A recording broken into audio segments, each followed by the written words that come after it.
Hello again, everyone. This again is Jim Sachetta. Thank you all for waiting while we set that poll. I've presented the results, and I'd like to introduce Nabiha Akara, who is going to be starting us off today. We've got a great panel today, and we're excited that you were all able to join us.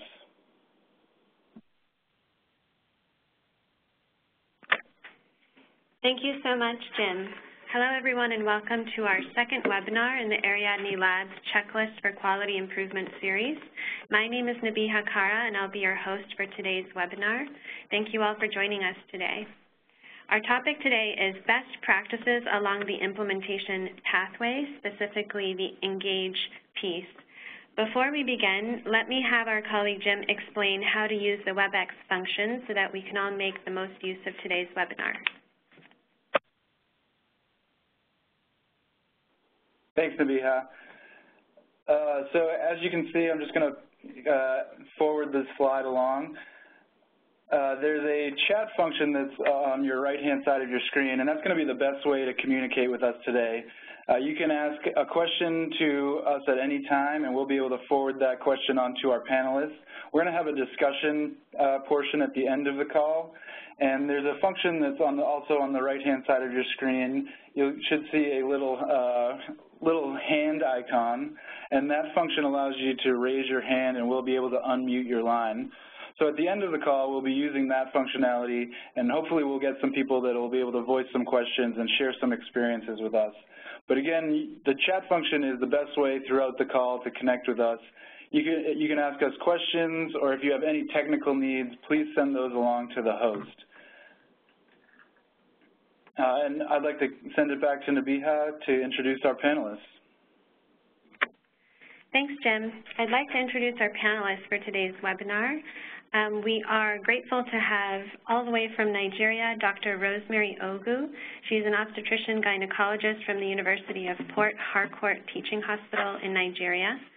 We are also joined by Dr. Joanna Palladino. She is the Assistant Director of Implementation of the Serious Illness Care Program at Ariadne Labs. And we also have Dr. Bill Berry, Chief Medical Officer and Director of the Safe Surgery Program at Ariadne Labs. Thank you to our panelists for being with us today. Before we begin, we'd like to get to know the background of our audience today. So please take a moment to answer this poll, which you should see on your screen.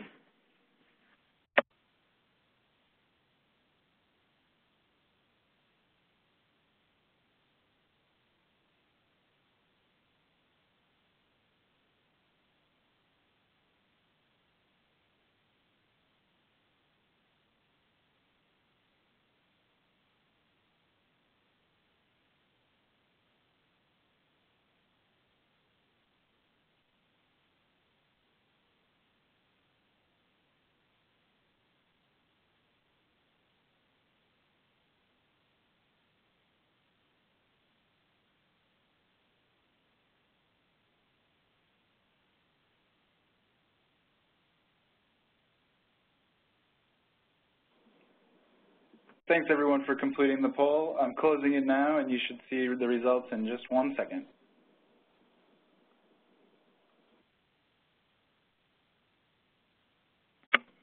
Wonderful. Thank you all for answering the poll.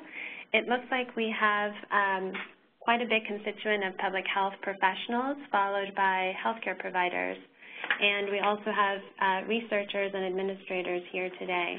Hopefully this will be a fruitful presentation and discussion for the group of people we have joining us.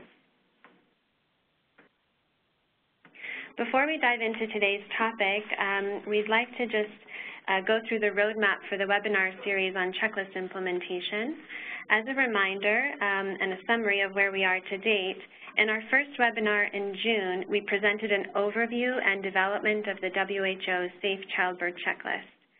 As a reminder, the Safe Childbirth Checklist is a collection of evidence-based practices organized into 4 different pause points: 1, on admission; 2, just before pushing; 3, 1 hour after birth; and 4, before discharge. These pause points are moments when the provider can take the time to perform the necessary checks. We also shared an effective implementation pathway for the WHO Safe Childbirth Checklist, and we were joined by Dr. Leonard Kabongo, who shared his experience implementing the Safe Childbirth Checklist in Namibia. For today's webinar, we will be focusing on the first step of the pathway, engage, and this will help us understand how to ensure buy-in and identify relevant stakeholders, how to learn how to establish an implementation team, and an understanding of best practices in checklist adaptation.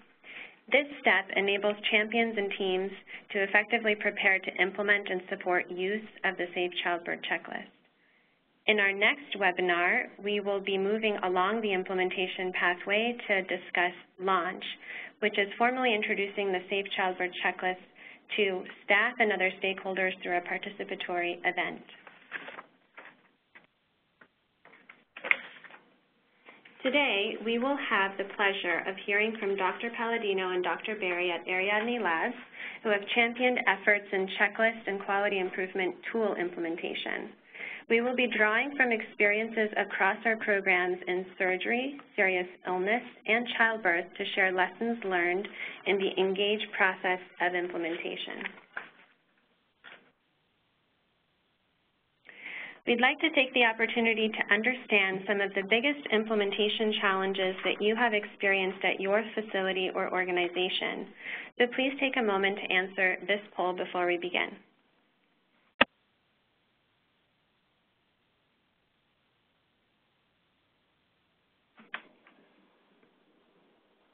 Hi everyone, the poll should be open on the right-hand side of your screen, so if you just want to take a second to answer that question and click the submit button, that'd be great. Thank you.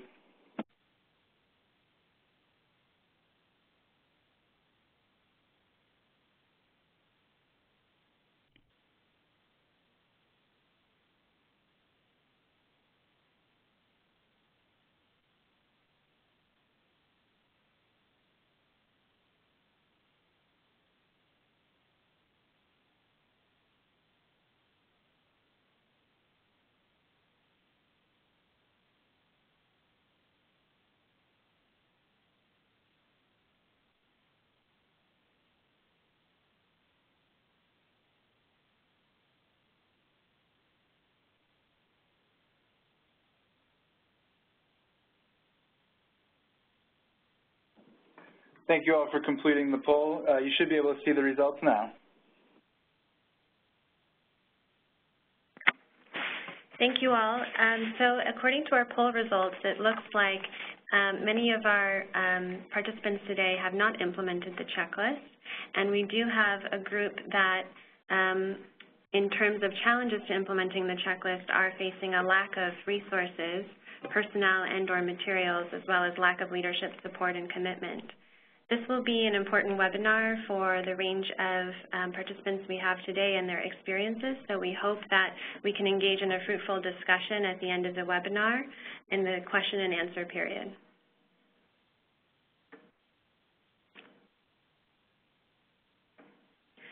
Great, so I'd like to take this moment to pass it on to Dr. Palladino, who will take us through the key components of the engage piece of the pathway. Hi, everyone. Thank you so much for having me today. Actually, learning a little bit about all of you was really helpful because even knowing that there are some of you who haven't yet started this work and some of you who are facing challenges with leadership support and lack of resources, this really resonates across all of our projects here at Ariadne Labs. And actually, today's focus is really about getting started on checklist implementation to improve care at your facility. And so one of our most important learnings from across all projects is that at its core, this is about behavior change. And so what we learned is that simply providing the checklist and other tools aren't quite enough to make meaningful change. And so there are a number of steps that a facility can take to increase the chances of successful implementation. And as mentioned before by Nabiha, today's webinar is going to specifically focus on the engagement step, which is the pre-launch step of this pathway. And within Engage, there are actually multiple sub-steps, and I'll present right now a brief overview of these steps, and then Dr. Berry and myself will go through each in more detail. So first, it's critical to determine your program goals and to gain buy-in by engaging other people in this work. Next, you'll want to build a strong, diverse, and enthusiastic implementation team and identify an implementation champion. A third component of Engage is to conduct a needs assessment and to determine how ready your facility is to begin implementation of the WHO Safe Childbirth Checklist. And the final piece involves adapting and really owning the childbirth checklist and making it your own. So now I'll discuss further and dive into determining program goals and gaining buy-in, which actually these two processes tend to happen simultaneously in this pathway. So what does clearly defining your goals mean? Defining your goals means answering the question, what do you hope to accomplish with the program?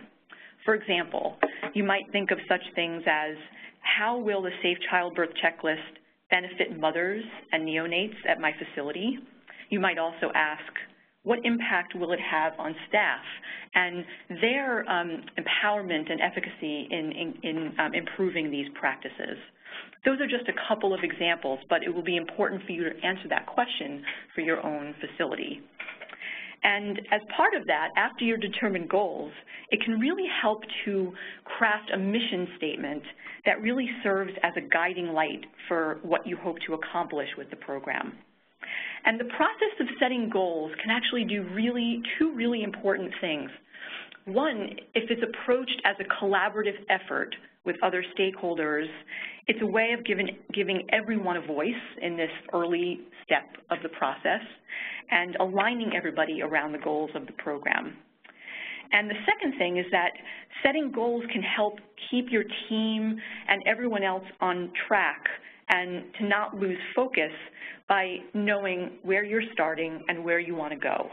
And where we all want to go is to give better care for every person every time.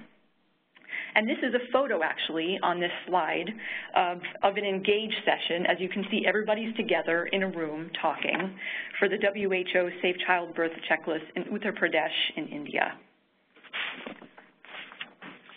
So the next step, and these usually happen, again, simultaneously with setting goals, is to gain buy-in from constituents at multiple levels. And what does gaining buy-in mean? It means building partnerships at the local, the district, the regional, and national levels. It also means engaging leadership, which is important because leadership commitment and buy-in can help show the facility and everyone that this is a priority. And it can also help to get resources that you need to implement the project. But really what engaging and gaining buy-in is about is changing hearts and minds. It's really bringing people into this effort so that you do this as a team and everyone owns it and has a voice in the work. The next thing that we like to think about across all of our projects are two very practical questions. Who do I engage and how do I engage them? And by far, what we've learned in serious illness, in childbirth, and in surgery is that the most effective way of engaging people in this work is by having one-on-one conversations with them. It does a lot. One-on-one conversations do a lot of things. It shows that you respect the person enough to talk to them one-on-one. It allows you to introduce the program, to convince them that this is can help them and their and moms and babies. It also allows you to share motivational stories and global experiences, and it allows you to ask for their thoughts and feedback and gives time for people to ask questions. And then the next question is, who should I involve? And we sort of have a motto here at the lab, which is everyone who will be touched by the intervention should be engaged in this work. And so by setting up meetings at the facility and the district level, you want to include everyone who is touched by the intervention. So this might involve physicians, the administrative team, district or higher level constituents, colleagues, And when we're starting this process, it's always important to start with people who are excited and enthusiastic and engaged about the work. But we also think about the idea of not avoiding the skeptics. And the reason for that is you might identify some challenges with the work that can actually strengthen the project by talking to people who may be more resistant. So as you continue to gain buy-in from all of these people at your facility, you then begin to start the process of thinking about building a team. And now I'm going to turn it over to Dr. Bilberry to talk about that. Thank you so much, Joe and Nabiha and everyone else that's on the phone. And I'd like to extend a special welcome to Dr. Ogu as well, who's going to join us later on the call. I want to reinforce something that Joe said earlier, and Nabiha too, about where all this information comes from. What we're telling you right now are hard-learned lessons from a lot of experience over the last decade in trying to help people do something that seems on its face so simple. It's a checklist, just follow it. And it doesn't work that way. So the steps that we're outlining for you are like the highlights of the things that we know are so important. We actually have data now that says skipping these steps decreases the chance that you'll hit your goal. Every single one of these is important. So the step I get right now, and I'll get another one in just a little bit, is to talk to you about building an implementation team and identifying a champion.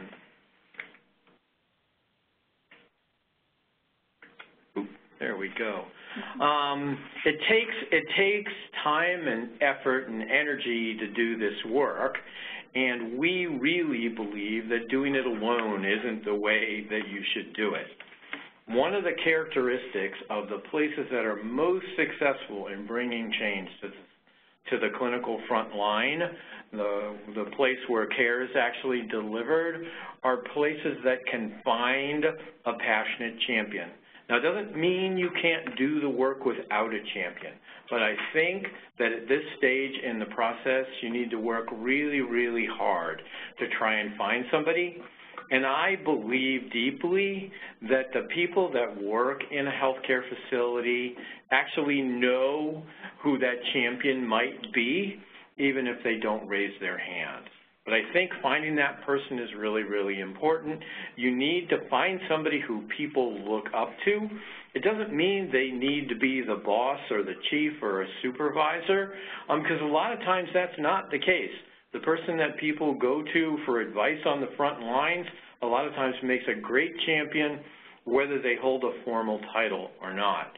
The second bullet on the slide is also really, really important, and that is about resources, because it takes time and effort and energy to do this kind of work. Because as we talk to you more about it, part of getting better is watching what you're doing, and that comes at a little bit of a cost. So you want to be able to have some resources to put to this project that are identified from the very beginning.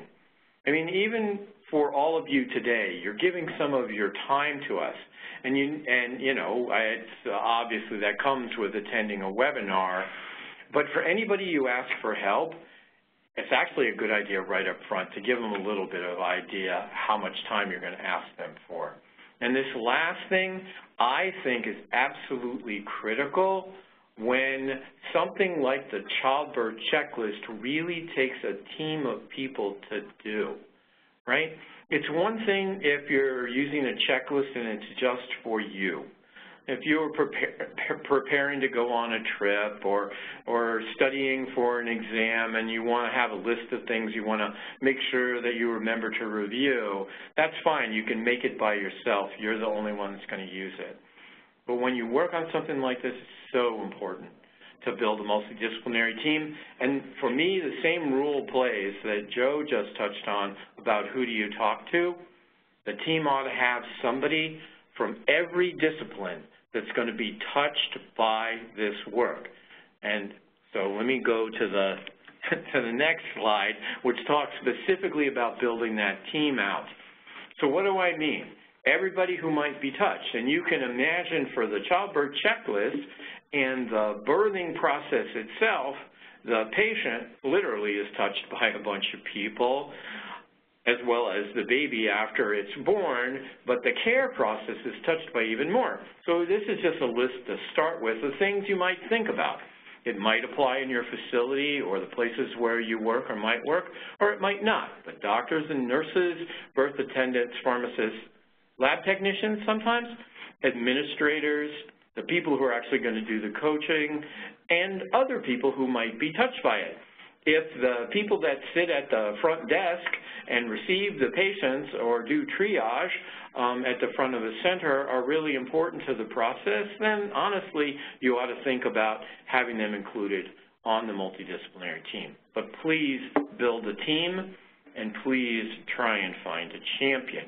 Now, the people who you look for to do this work there's some characteristics here that are really important. Now, they play for a champion, but they also play for the folks that are going to be on the team, because remember, if you have a large facility, that team is going to be the face of the work that you do. So, are they enthusiastic? Are they well-respected? Are they interested in efforts to improve safety and quality and respectful care? Do they believe in their hearts that the WHO Safe Childbirth Checklist can improve the care for moms and for babies, right? And we already touched on the need to have them across disciplines and how important that is. You don't want to bring somebody on the multidisciplinary team just to give you one warning to fix them. Bad idea. When you start this work, everybody needs to be behind it in principle. So, Jo, let me turn it back to you. Yes. Thanks, Bill. So the next step in the process is to conduct a needs assessment. And to build on what Bill was just saying, it's often the team that is taking this on to think through what are the needs of our facility and how do we make sure that the project can fit those needs. And so the act of just pausing to decide, what do we need to do this program, and are we ready to begin implementation, is what is really important. And like Bill said before, in all of our experience in serious illness, this step is often skipped. But now we're going to talk a little bit about what it is and why it's important. So first you want to think through some of the things that can help you have successful implementation and decide at your facility sort of what you have and what you need to build. So one example would be leadership support. A second one would be to determine what resources exist or what are needed before you can start implementation. And resources also include human capabilities. Do we have the people we need to get this done? And what we also learned from prior experience is that if you pause to think about prior quality improvement type projects at the facility and what you learned from those projects, or if this is your first time embarking on a quality improvement project, it's just important to know and to talk about that at this moment. And then finally, to also think about all of the other things going on at the facility. There may be something that could get in the way or compete with this project, but on the flip side, there can also be another priority that actually can facilitate and can actually make this work become a part of that, so it joins forces with something else. And so taking a minute to think about those things is really important. And then when implementing the WHO Safe Childbirth Checklist, other things are to consider are supplies. What do we have and what do we need? Human resources, like we talked about before, referral systems, and also the funding that you have to do this project. All of these things can help contribute to how successful implementation might be. And so you start with assessment, and then you move on to building. So by building these foundational pieces, it can then set you up for the next phase of implementation. And so now we're going to move back to Bill to talk about adapting and owning the childbirth checklist. You know, when we first worked on the surgery checklist, I think one of the most important lines that we put on the whole document that has the 19 or 20 things that you ought to do for every patient when they have an operation, was a line at the very, very bottom in small type that said, please modify this for local circumstances. And it was a plea to take the tool, which has a core and things that it's all about, and actually make it work in your own facility. So I'm encouraging you to look at the Safe Childbirth Checklist and read it deeply and share it with the multidisciplinary team and then talk about it. And talk about every part of it and every item. Because one of the things that we want to avoid in doing this is having you try and bring a tool into your facility and have it not work because people just can't use it because of the way that your processes are. So I think that this step, if you skip it, makes it exceptionally difficult to use the checklist well in everybody's facility. So there's a bunch of reasons up here about why customize, and I think it does a whole lot of things. First, making it your own is one of the things that I say a lot, and I think that's really real, so that it's not the WHO's checklist, but it's your facility's checklist, and the people who actually use it have an investment in it, right? By giving people a chance to change the things that aren't quite right, that don't match your facility, it definitely improves buy-in. You can use that piece of work, actually, to give the implementation team a first project to start on, right? And then this last one is really, really, really important. If you fight the natural workflow in your facility, you are setting up your effort to fail, because the chances are that workflow has been present for a long, long time, and many times it's present for reasons.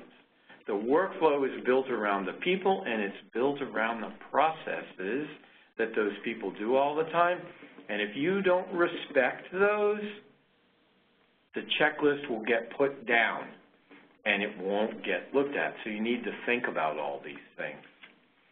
I think, you know, when we put that line on the bottom of the checklist, we a little bit opened the tool up potentially to being hurt.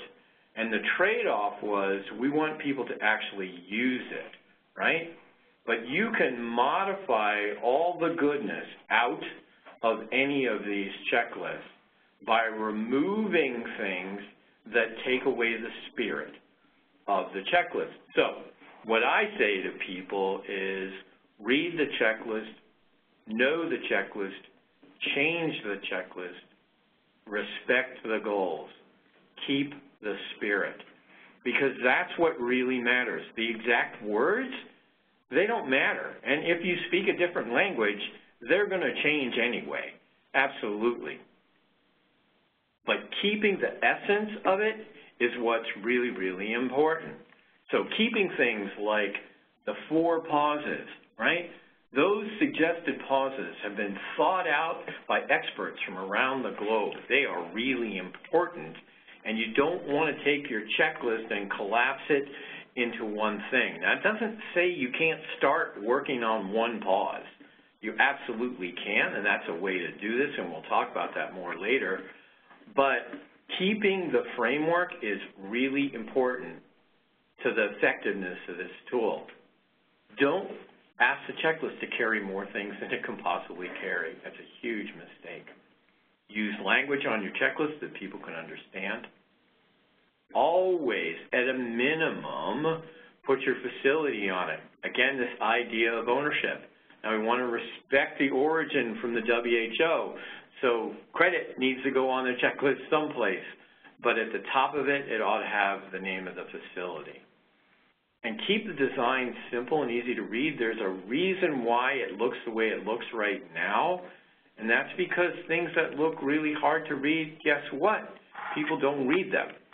So if you make it really complicated and add arrows and all kinds of weird boxes, change the color scheme and start making it look all fancy, you think it looks great, nobody's going to use it, and avoid the temptation. So let me turn it back over to Thank you so much. Nabiha. Thank you so much, Dr. Berry and Dr. Palladino. This is really helpful and very informative. What we'd like to do now quickly is to get an understanding of what part of ENGAGE have you found the most difficult to implement. So here you will see the components of ENGAGE that we just reviewed. And let's take a moment to answer this poll.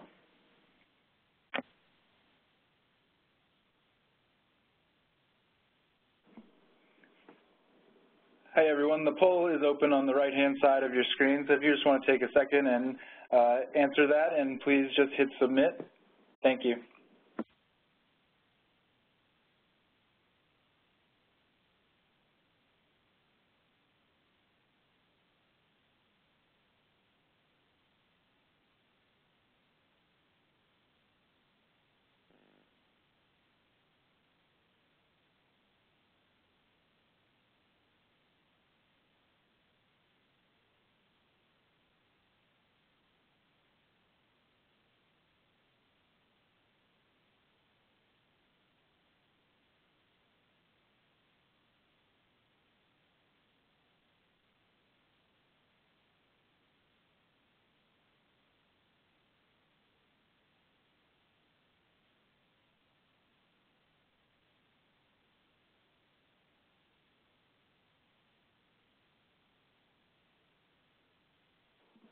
Thanks, everyone, for completing the poll. I've just closed it, and you should be able to see the results now. Great. Thank you so much for answering this poll. It looks like, you know, for many, this question wasn't applicable, and it's a good time to actually be reviewing, you know, these steps for those of you who plan to embark on this journey soon. And it looks like we have a few people who claim that identifying an implementation champion has been one of the most challenging. So maybe this is a point that we can come back to at the end of the webinar, and potentially Dr. Ogu from Nigeria can help answer some of these questions. So I'd like to actually introduce our special guest today, Dr. Rosemary Ogu, who's a consultant obstetrician, gynecologist, and senior lecturer at the University of Port Harcourt. She's an active member of Medical Women's Association of Nigeria and has been coordinating Medical Women's Association of Nigeria activities on maternal child health and health promotion. She's been building female doctors' capacity, giving public radio and television talks, as well as production of communication materials on women's health. She has a special research interest in the areas of fetal-maternal medicine, sexual reproductive health, and non-communicable diseases. She is the Secretary of the World Health Organization, Federal Ministry of Health, Maternal and Newborn Child Health Study Team for the Reduction of Maternal and Perinatal Mortality in Nigeria. And as President of the Medical Women's Association of Nigeria, she intends to collaborate with government and non-government bodies to take the Safe Childbirth Checklist to scale in Nigeria. We look forward to hearing from her about her experience implementing the WHO Safe Childbirth Checklist in Port Harcourt, Nigeria. Thank you so much, Dr. Ogu. I'll pass it on to you. Thank you, Nabiha. I'm delighted to be here today to discuss the ENGAGE process at my facility. To provide you with some background, the University of Port Harcourt became involved in the World Health Organization collaboration in 2014.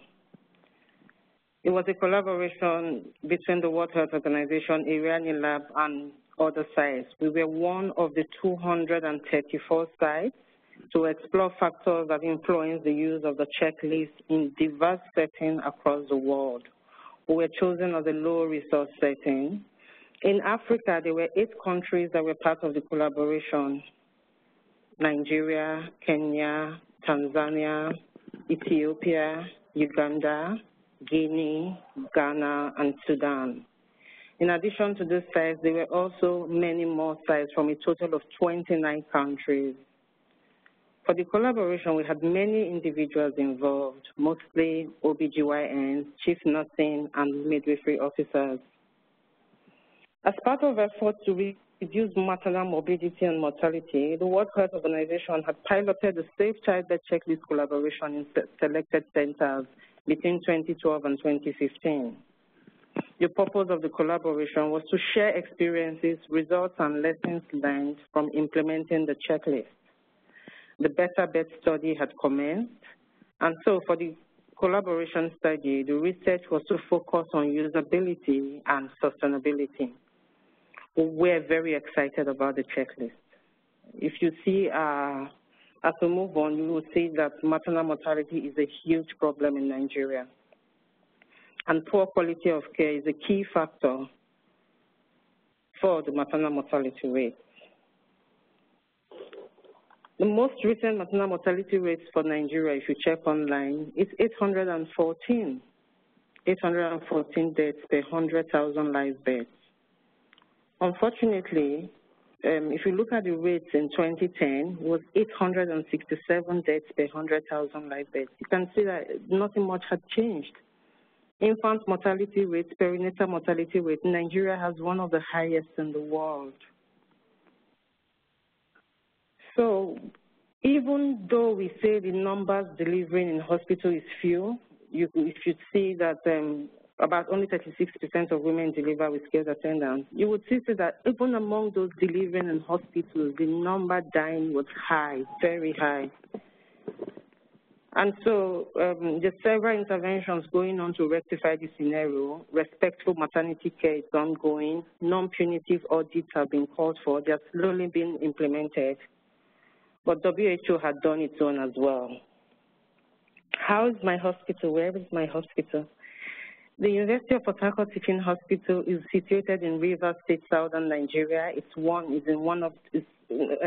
State is one of the 36 states located in the oil-rich conflict zone known as the Niger Delta. We have a population of about 5 million, about 2.5 million being females.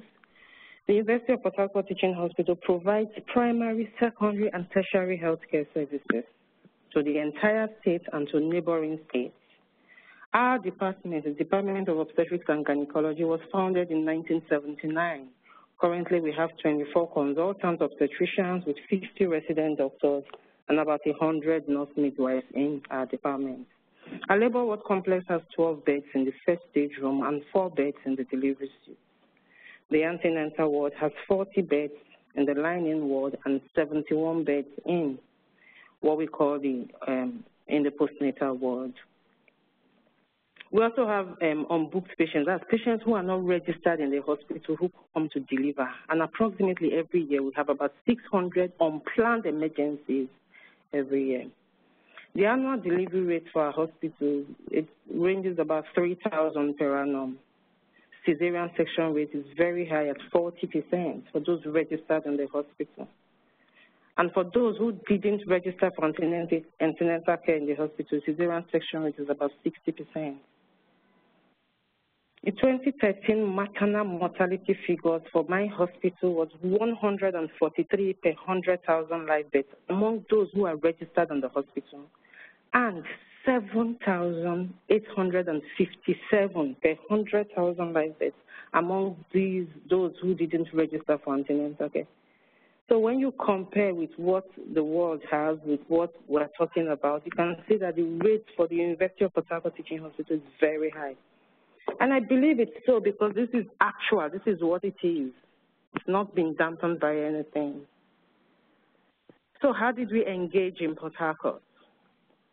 We determined that the checklist was a helpful tool. Our program goals and how we gain buy-in. Our programs, though, we responded, we started the checklist in response to the WHO question. WHO had sent out people to decide to be part of the collaboration. They wanted to determine and answer the question of usability of the checklist to facilitate the usability and compliance of the checklist.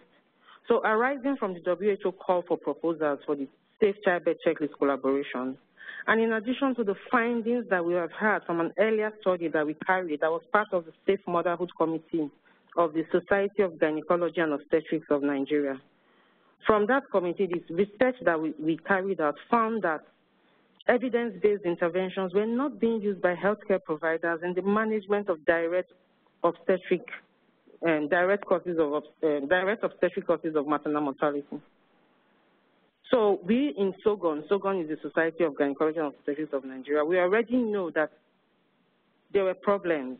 There were problems with quality improvement, problems with quality of care that was responsible for the very high rates of maternal mortality and morbidity that we had in Nigeria. And so for us in the University of Port Harcourt Teaching Hospital, our goal in response to the WHO question was to determine the effectiveness of the checklist in facilitating compliance with best practices among healthcare workers.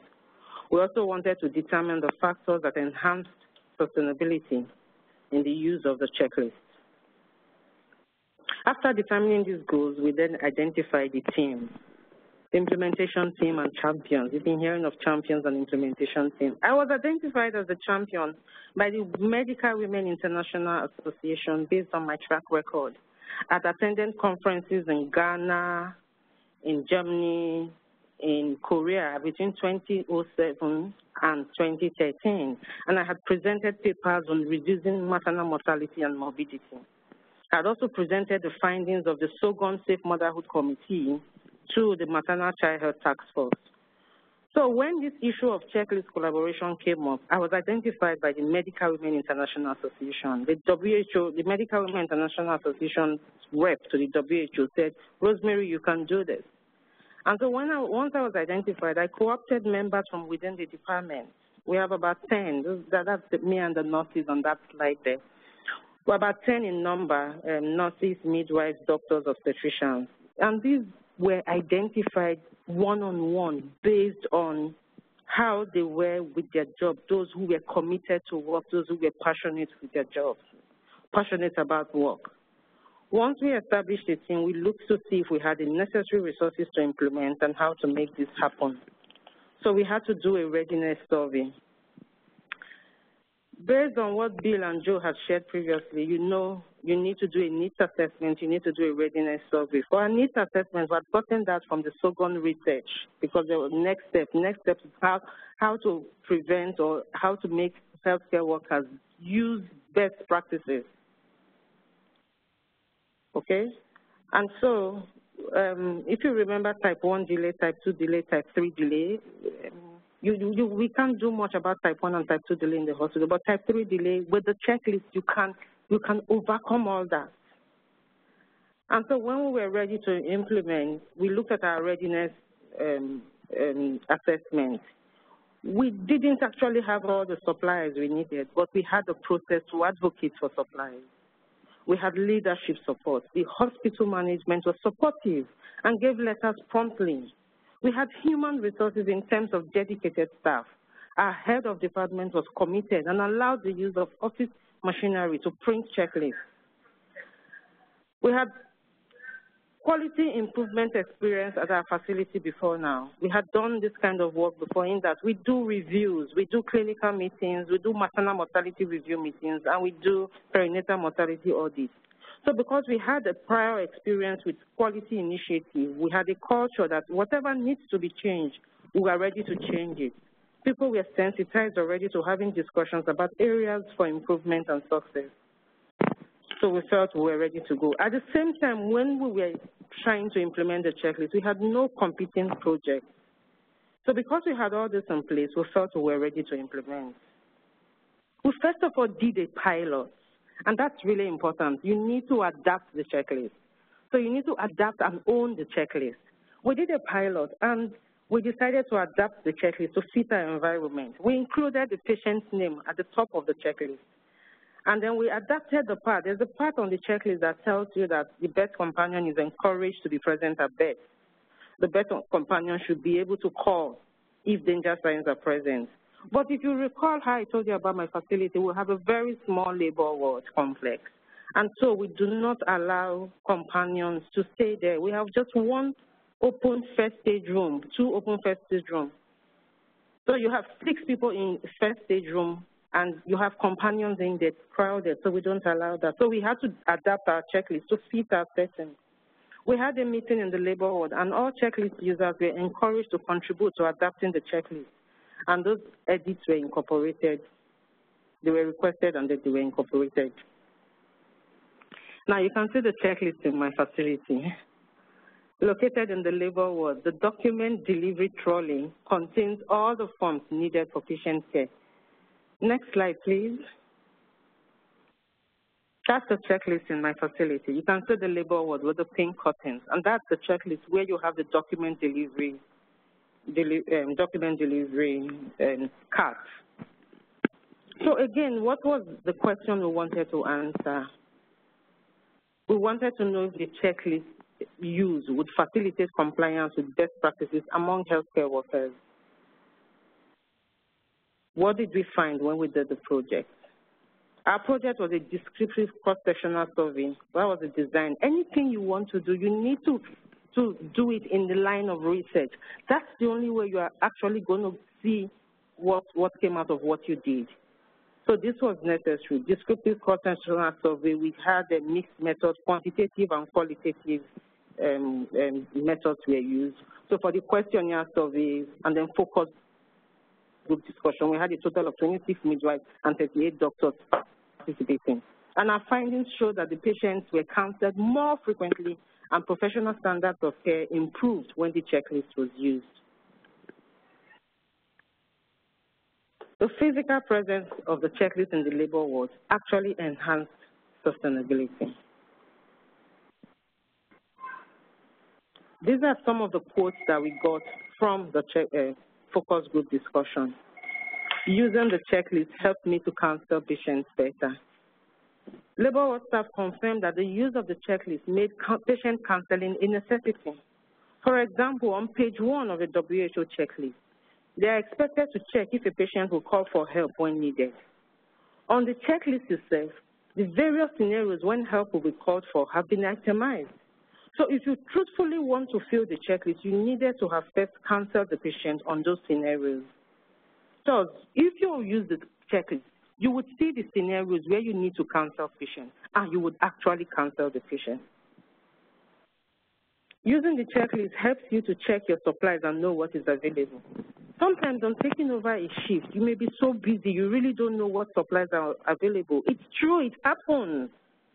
But if you're using the checklist, there's a part on the checklist that asks you, are supplies available? So if you're going to use the checklist, then you need to be sure that supplies are available. You need to check and see that supplies are available. It's not something you now get anymore. So using the checklist helps you to actually ensure that you have supplies. Some of our nurses also explained that it helped them to prepare in anticipation of all morbidities. The common causes of morbidities and mortalities are in the checklist. The checklist would ask you, does this woman need to start magnesium sulfate?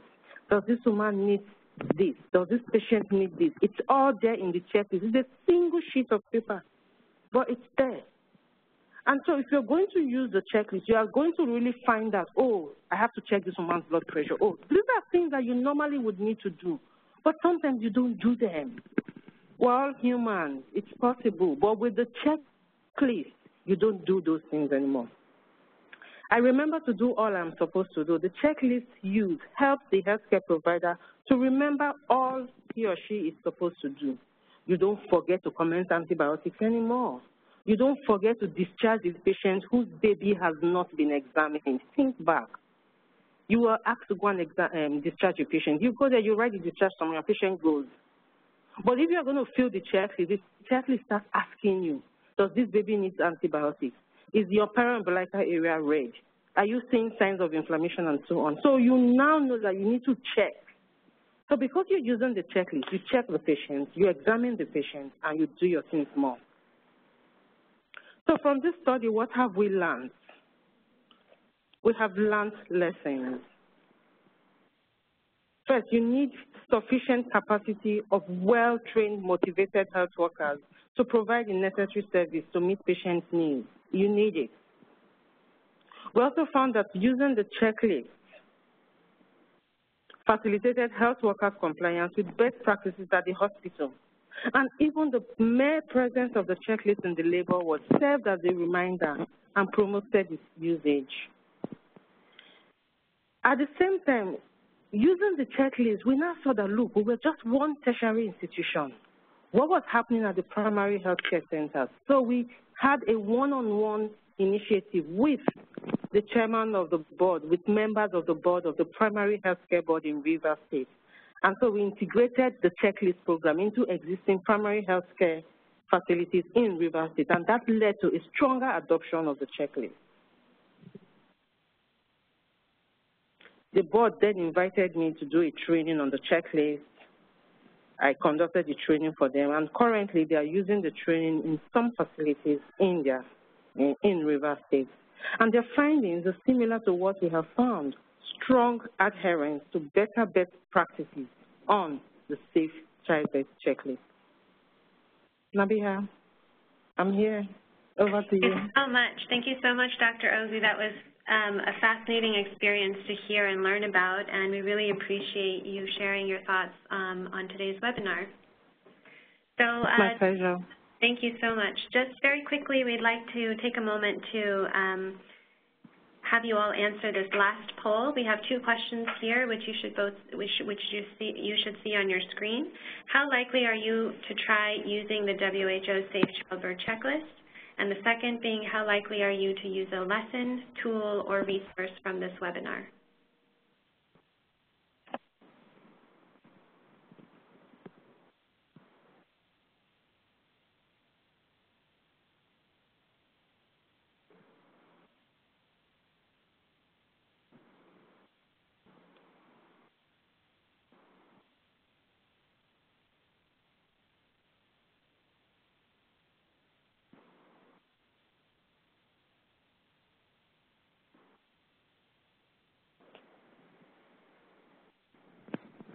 So you should see the poll results now.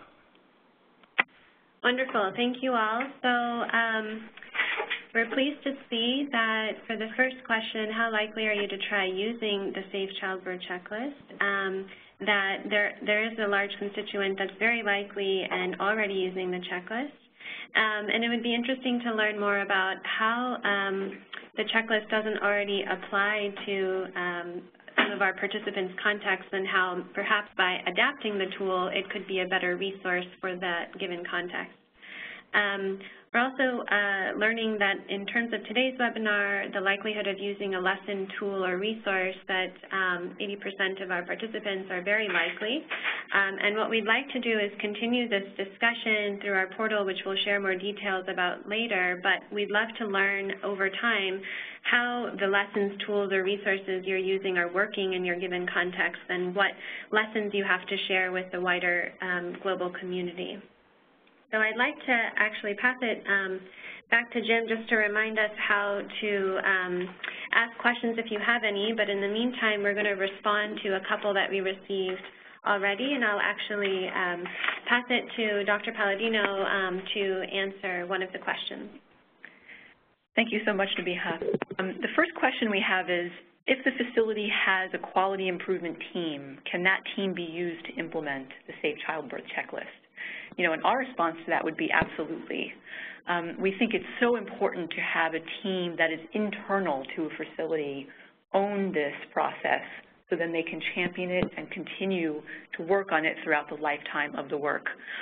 One example of a project in serious illness that involved the quality improvement team is that the team who did quality improvement initiatives got together and said, we have this internal team, but who else do we need to help us champion this work? And it was also helpful in this particular instance to have a clinician, a clinical champion who specialized in the particular area that you were addressing. So in our case, it was end-of-life care, to join partners with the quality improvement team to continue to do this work. Do you have anything else to add, Bill, or does that, do you think that's...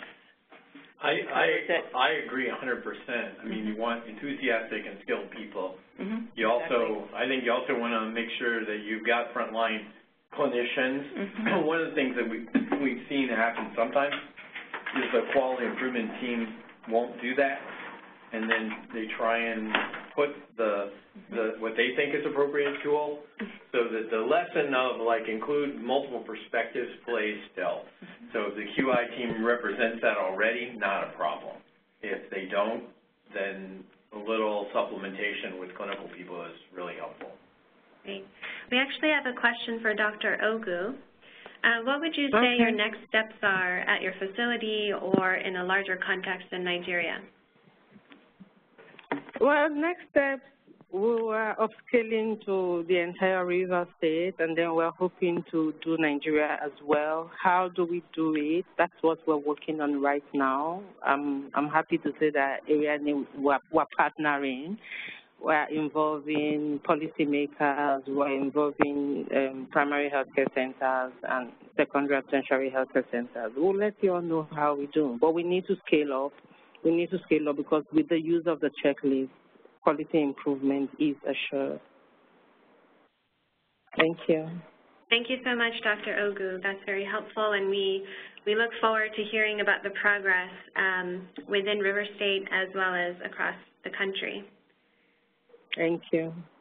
So given our time for the webinar, we'd just like to let you know that the checklist, the Safe Childbirth Checklist and the implementation guide are available to download, and they're available on our website as well as WHO's website. On Ariadne Labs' website, you can also find the Surgical Safety Checklist and the Serious Illness Conversation Guide if you're curious to learn more about these other quality improvement tools. And for those of you who happen to miss the first webinar, we have a recording as well as the slides from the first webinar that happened in June for those of you who'd like to catch up on our first webinar. In terms of the next webinar in this series, we hope to host it in October, and you'll be receiving more information on this along with the resources from this webinar, which will be sent to you over email. Again, as I mentioned, today's webinar will also be available in our community portal, which you can find the address for here. And we also, in that portal, have other resources and tools that might be helpful to you as you engage on this process. We received a question as well about a standardized tool for a needs assessment, and what you can find in our portal are some helpful resources that might help with the needs assessment portion of Engage as we discussed today. If you have any follow-up questions or comments or suggestions, please contact the email address you see here, scc@ariadnelabs.org. And we look forward to, again, the ongoing discussion about your implementation successes and challenges in the online portal. We hope to see you all in our next webinar in October. And until then, we wish you all the best and success in your quality improvement endeavors. Thank you so much for joining today's webinar. Thank you. Thank you. Thank you.